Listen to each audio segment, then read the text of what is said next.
আসসালামু আলাইকুম সবাইকে। সবাই কেমন আছেন? আশা করি সবাই অনেক অনেক ভালো আছেন। আমিও অনেক ভালো আছি।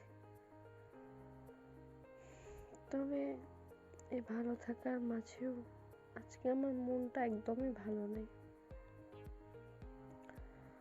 মন ভালো না থাকার কারণ এটাই যে আজকে আমরা এক জায়গায় গেছিলাম। আমাদের গ্রামেরই একটা মেয়ে আজকে মারা গেছে। তাকে দেখতে গেছিলাম। তাকে দেখতে গেছিলাম কয়েক ঘন্টা আগে।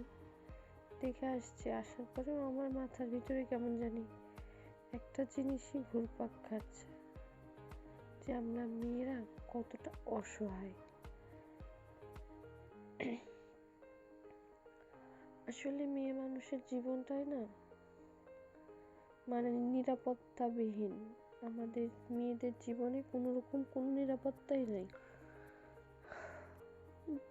নেক্সটে আর অনেক কথাই বলবো। সবাই ভালো থাকবেন এবং সবাই আমার জন্য দোয়া করবেন।